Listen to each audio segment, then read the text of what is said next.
Prólogo del autor de este video.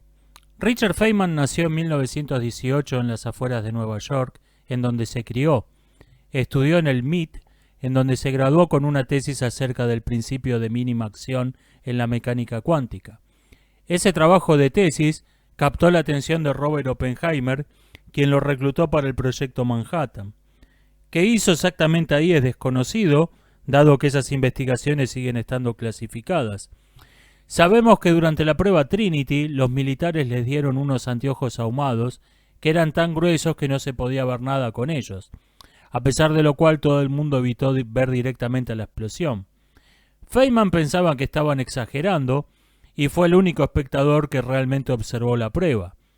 Esto le dio el dudoso privilegio de ser el primer ser humano en ver una explosión atómica. Estaba previsto que Feynman acompañase a la tripulación enviada a Hiroshima como asesor, por ser el más joven y en mejor forma física de los científicos. Pero la prueba Trinity fue un éxito tan claro que esto se consideró innecesario. Los bombardeos de Hiroshima y Nagasaki, unidos a la muerte de su primera esposa, lo sumieron en una profunda depresión que duró varios años. Al terminar la guerra pudo volver a su verdadera pasión, que era la electrodinámica, esto es, la rama de la física que estudia las interacciones entre fotones y electrones. El principal aporte de Feynman a la electrodinámica fue considerar que la antimateria es materia ordinaria, solo que viajando en la dirección contraria del tiempo, es decir, desde el futuro al pasado. Combinó toda su vida su actividad de investigación con el dar clases y con la divulgación científica. Se lo considera mayormente como uno de los 10 físicos más influyentes de la historia. Tenía siempre escritas 2 frases en una pizarra: si no puedo crear algo, entonces no lo entiendo, y aprende a resolver todos los problemas que ya han sido resueltos. Sobre el final de su vida participó en la investigación del accidente del Challenger, lo que le dio una popularidad que nunca había tenido ante el público masivo. La NASA había adoptado de modo oficial el discurso de que el accidente fue algo impredecible e inexplicable, uno de los riesgos a los que se enfrentan quienes se lanzan heroicamente a explorar lo desconocido.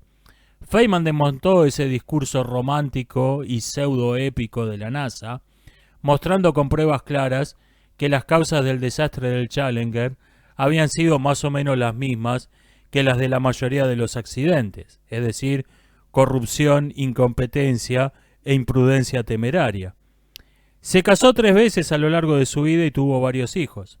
Falleció en 1988 a los 79 años de edad, después de pasar los últimos 5 días de su vida respirando con una mascarilla de oxígeno y recibiendo pequeñas dosis de morfina.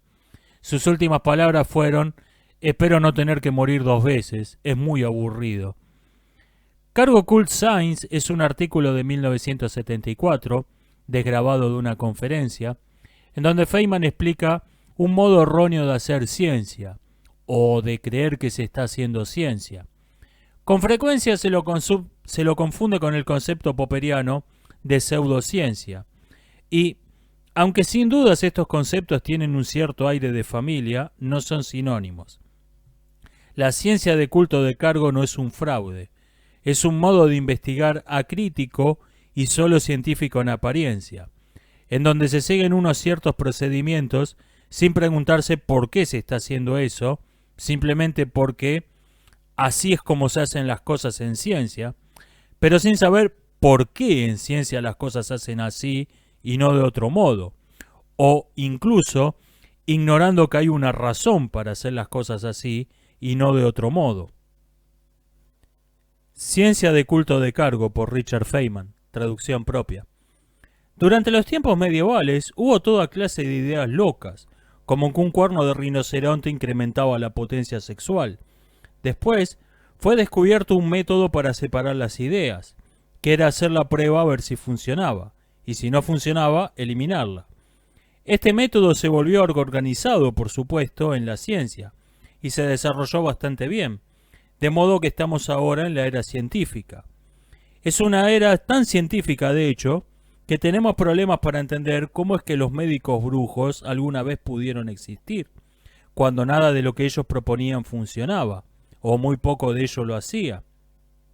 Pero incluso hoy en día me encuentro con gente que me habla sobre ovnis, astrología o alguna forma de misticismo, expansión de la conciencia, nuevas formas de realización, experiencias extrasensoriales, etc. Y tuve que llegar a la conclusión de que no es un mundo científico. Tanta gente cree en cosas extraordinarias que decidí investigarlo. ¿Por qué lo hacen? Y mi curiosidad por la investigación me puso en problemas cuando encontré tal cantidad de basura que me sobrepasó. Estuve explorando distintas ideas de misticismo y experiencias místicas.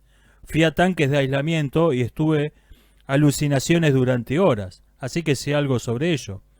Después fui a Aslan, que es un baño termal asociado a este tipo de ideas. Es un lugar maravilloso, deberían visitarlo. Y quedé perplejo. No tenía idea de cuánto era. En Aslan hay un baño ubicado cerca de un acantilado, a metros del océano. Una de mis experiencias más placenteras fue sumergirme en uno de esos baños y ver las olas rompiendo contra las rocas del otro lado, bajo un cielo azul. Y empecé a estudiar a una belleza desnuda que apareció y se metió en el baño conmigo. Una vez estaba sentado en el borde y había una chica hermosa junto a un tipo que no parecía conocer. Y me puse a pensar, diablos, ¿cómo puedo hacer para iniciar una conversación con esta hermosa chica desnuda? Estaba pensando en esto cuando oí al tipo decir, soy un estudiante de masajes, ¿puedo practicar contigo? Seguro, dijo ella. Salió del baño, se recostó en una litera y yo pensé para mis adentros, ¡qué mentira asquerosa! A mí jamás se me hubiera ocurrido algo así. El tipo comenzó a manosearla y comentó, siento alguna clase de tensión, ¿esto es la pituitaria?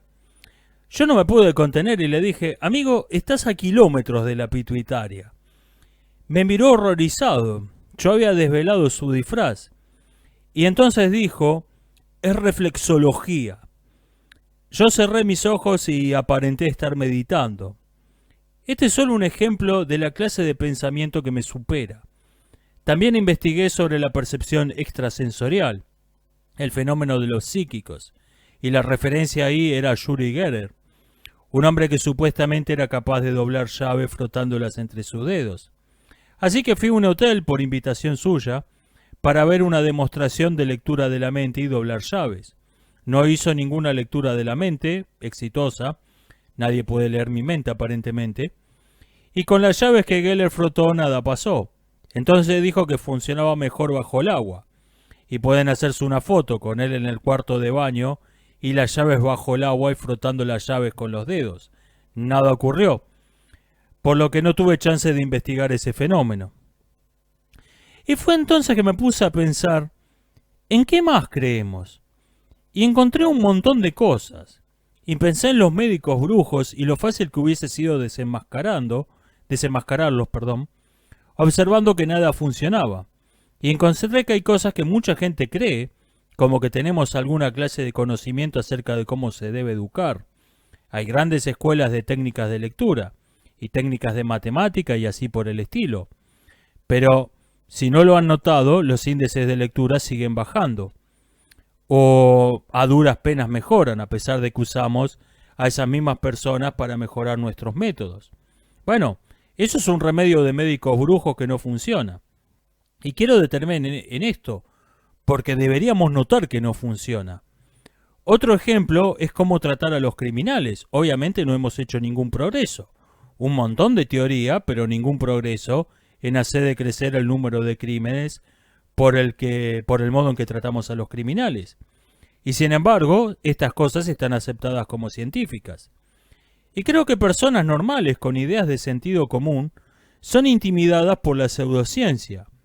Una maestra que tiene buenas ideas acerca de cómo se debe enseñar a los niños a leer es forzada por el sistema escolar a hacerlo de alguna otra manera, o es engañada por el sistema educativo para creer que su método no es necesariamente bueno. O la madre de un niño travieso, después de disciplinarlo de un modo o de otro, se siente culpable por el resto de su vida porque no hizo lo correcto, de acuerdo a los expertos. Así que debemos mirar de cerca a las teorías que no funcionan, ciencia que no es ciencia. Yo creo que los estudios sobre la educación y la psicología son ejemplos de lo que me gusta llamar ciencia de culto de cargo. En los mares del sur hay gente que tienen un culto de cargo. Durante la guerra hubo aeroplanos aterrizados cargados con toda clase de cosas buenas, y ellos quieren que eso ocurra de nuevo ahora. Así que se pusieron a invitar cosas como las pistas de aterrizajes. Ponen líneas de antorchas a los costados de las pistas, se fabrican auriculares con 2 cáscaras de coco y clavan palos de bambú como antenas. Ese es el operador de control y espera que los aeroplanos aterricen. Están haciéndolo todo bien, la forma es perfecta, luce exactamente igual que lucía antes, pero no funciona, los aeroplanos no aterrizan. Así que llamo a estas cosas ciencia de culto de cargo, porque siguen todos los procedimientos aparentes y la forma de investigación científica, pero le falta algo esencial, porque los aeroplanos no aterrizan. Desde luego no soy quien para decirle qué es lo que falta, pero sería algo tan difícil como explicarle a los habitantes de las islas de los mares del sur cómo deben arreglar las cosas para tener cierto bienestar en su modo de vivir. No es algo simple, como decirles que deben mejorar la forma de sus auriculares de coco. Pero hay algo que noto que siempre falta en la ciencia de culto de cargo. Esta es la idea que nosotros esperamos que aprendas estudiando ciencias en la escuela. Nunca decimos explícitamente qué es, pero esperamos que captes la idea mediante todos los ejemplos de investigación científica.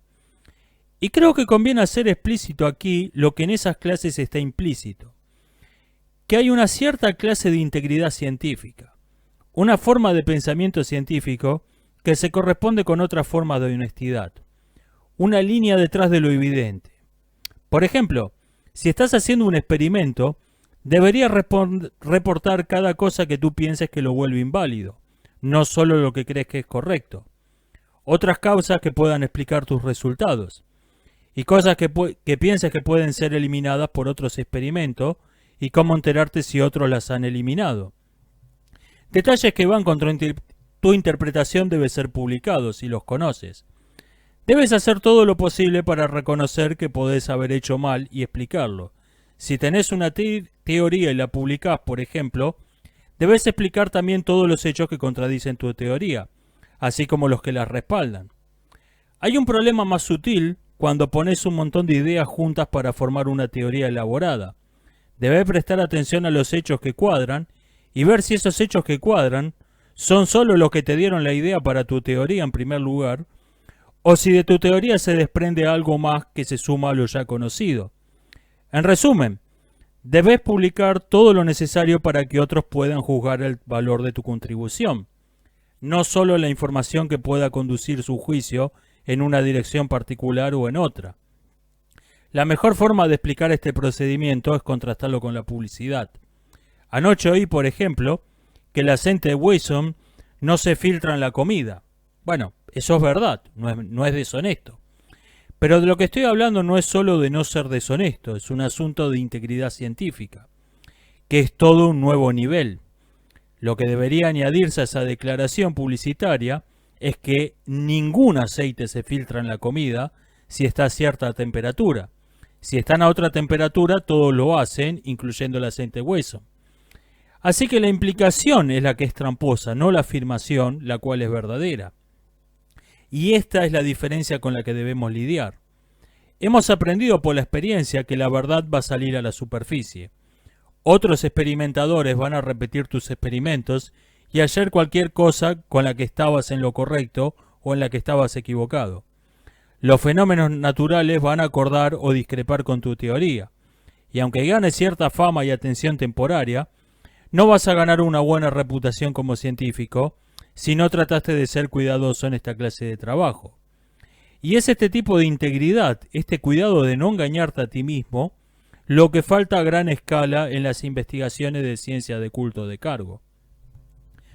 Una buena parte de sus dificultades es, por ejemplo, la dificultad del tema y la inaplicabilidad del método científico al tema.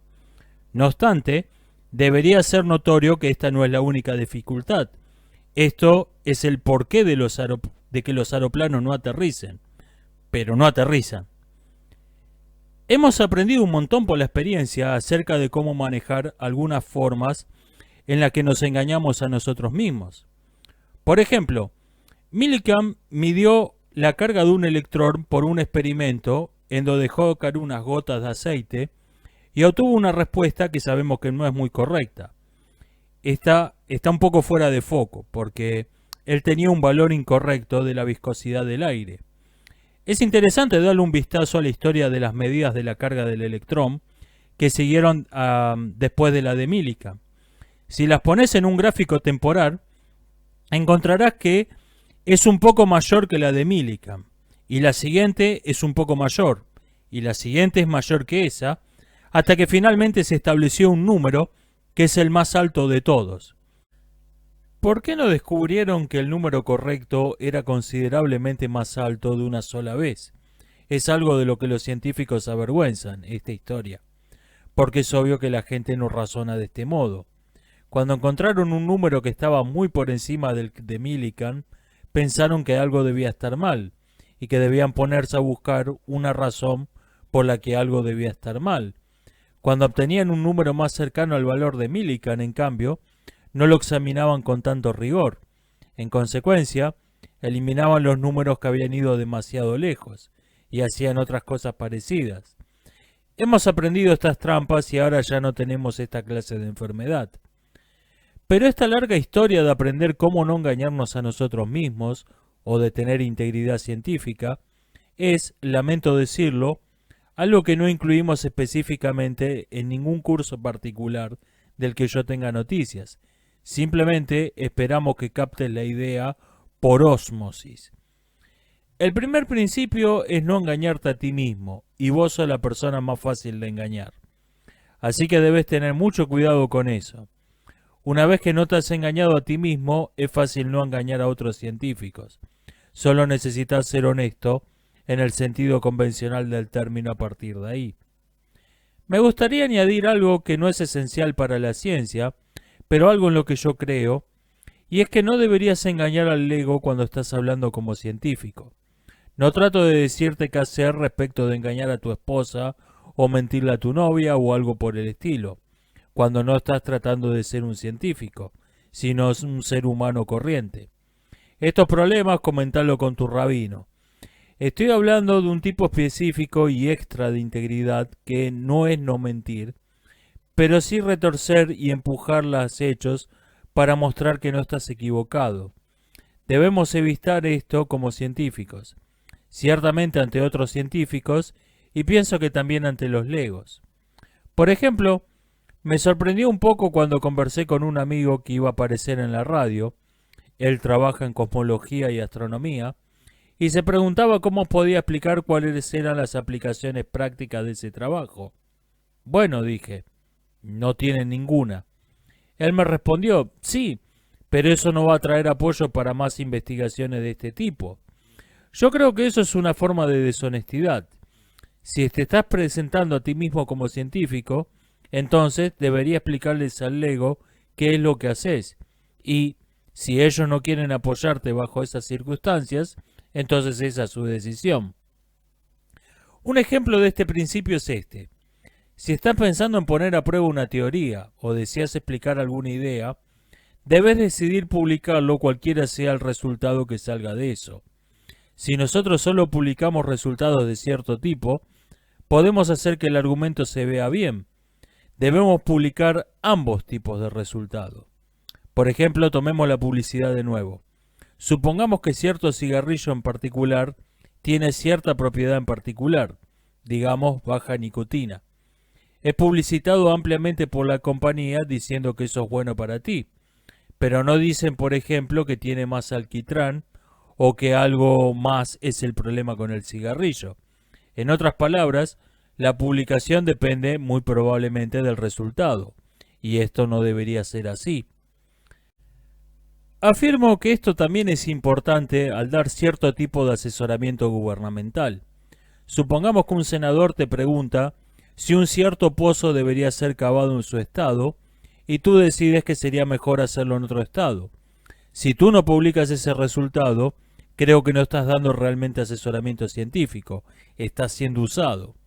Si tu respuesta resulta casualmente ir en la dirección que quieren el gobierno o los políticos, ellos pueden usar eso como un argumento a su favor. y, si va en la dirección contraria, no lo publicarán en absoluto. Esto no es dar asesoramiento científico. Otros tipos de errores son más característicos de ciencias pobres. Cuando estaba en Cornell, con frecuencia conversaba con la gente del departamento de psicología. Uno de los estudiantes me dijo que quería hacer un experimento que era más o menos así. No recuerdo los detalles. Pero había sido hallado por otros que en ciertas circunstancias X, una rata hacía cierta cosa H. Ella tenía la curiosidad de saber si, cambiando las circunstancias a Y, harían todavía lo mismo. Entonces, su propuesta era hacer el experimento bajo las circunstancias Y y ver si las ratas todavía hacían H. Yo le expliqué que primero necesitaba repetir en su laboratorio el experimento hecho por las otras personas, hacerlo bajo las circunstancias X para ver si podía obtener el resultado H, y recién entonces cambiar las circunstancias a Y y ver si H cambiaba. Entonces ella sabría que la diferencia estaba en la variable que ella podía controlar. Ella quedó encantada con la idea y se la fue a decir a su profesor, y su respuesta fue: no, no podés hacer eso, porque ese experimento ya fue hecho y estarías perdiendo el tiempo. Esto ocurrió alrededor de 1935 más o menos, y parecían tener la política de no repetir experimentos de psicología, sino solo cambiar las condiciones y ver qué pasaba. Aún hoy existe el riesgo de que pase lo mismo, incluso en el famoso campo de la física. Quedé en shock al oír sobre un experimento hecho en el acelerador del National Accelerator Laboratory, en el cual una persona usó deuterio. Para poder comparar sus resultados con ese hidrógeno pesado con lo que ocurre con hidrógeno ligero, él tuvo que usar los datos del experimento de alguien más, con hidrógeno más ligero, el cual había sido hecho en un aparato diferente. Cuando le pregunté, me dijo que esto se debió a que él no pudo conseguir más tiempo en el programa, porque hay muy poco tiempo para usar un aparato tan costoso, para poder hacer el experimento con hidrógeno ligero en ese mismo aparato, porque entonces no hubiese podido obtener ningún resultado nuevo, y los hombres a cargo del programa en el NAL están ansiosos por nuevos resultados, a fin de poder obtener dinero para poder mantener las cosas en funcionamiento para las relaciones públicas.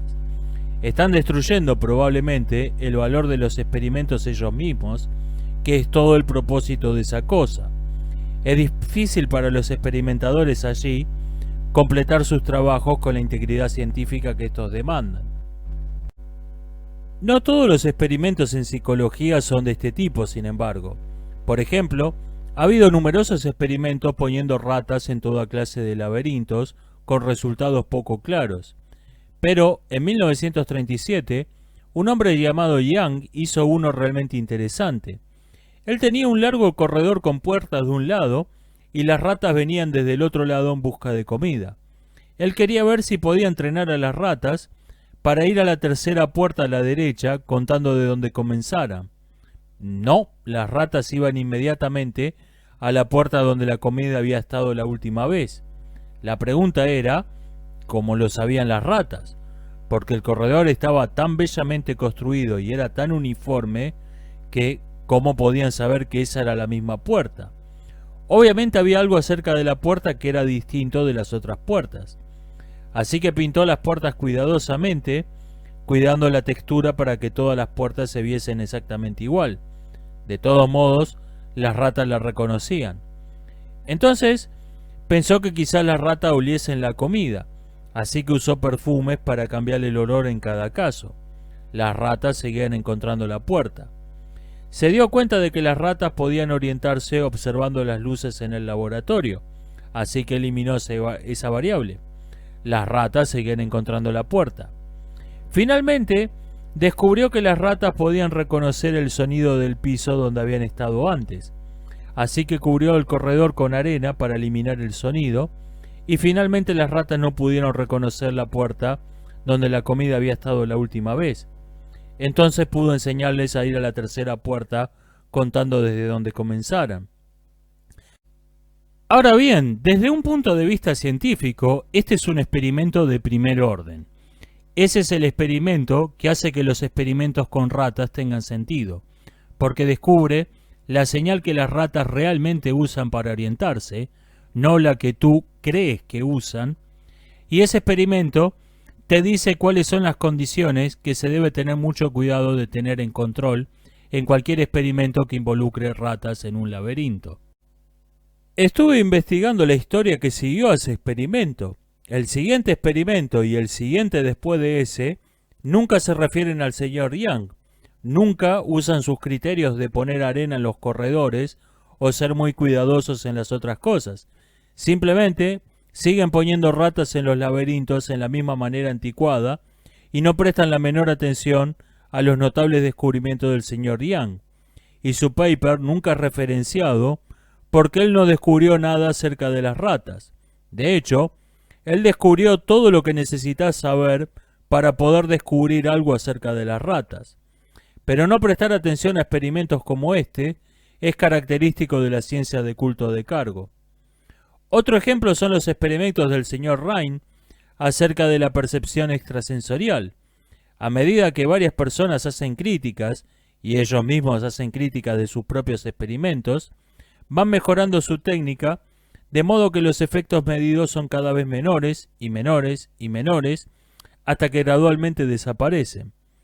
Todos los parapsicólogos están buscando algún experimento que pueda repetirse, esto es, que tú puedas hacerlo de nuevo y obtener el mismo resultado, y que sea estadísticamente significativo. Para esto han puesto a correr 1 millón de ratas. Ah, no, es gente esta vez. Hacen un montón de cosas para obtener un resultado estadísticamente significativo. A la siguiente vez que lo intentan, no lo obtienen de nuevo. Y ahora tenemos a un hombre diciendo que es una demanda irrelevante esperar que un experimento sea repetible. ¿Es esto ciencia? Este hombre también habló acerca de una nueva institución en una charla en la que renunció a su cargo como director del Instituto de Parapsicología y, diciéndole a la gente lo que pensaba hacer a continuación, dijo que una de las cosas de las que se debían asegurar es entrenar solo a estudiantes que ya hayan demostrado su habilidad para obtener resultados favorables en parapsicología hasta cierto nivel. No perder el tiempo en aquellos estudiantes ambiciosos e interesados que solo obtienen resultados propios del azar. Es realmente peligroso tener este tipo de políticas en la enseñanza. Entrenar a los estudiantes para obtener solo cierta clase de resultados, en vez de enseñarles cómo hacer un experimento con integridad científica. Así que les deseo a ustedes, no tengo más tiempo así que solo tengo un deseo para ustedes, les deseo la suerte de estar en un lugar donde sean libres de mantener esa clase de integridad que he descrito, y donde no se vean forzados por la necesidad de mantener su posición en esa organización, o el apoyo financiero o lo que sea, a perder su integridad, que les deseo que tengan esa libertad. También puedo darles un último consejo. Nunca digan que van a dar una charla si no tienen claro de qué van a hablar y más o menos lo que van a decir.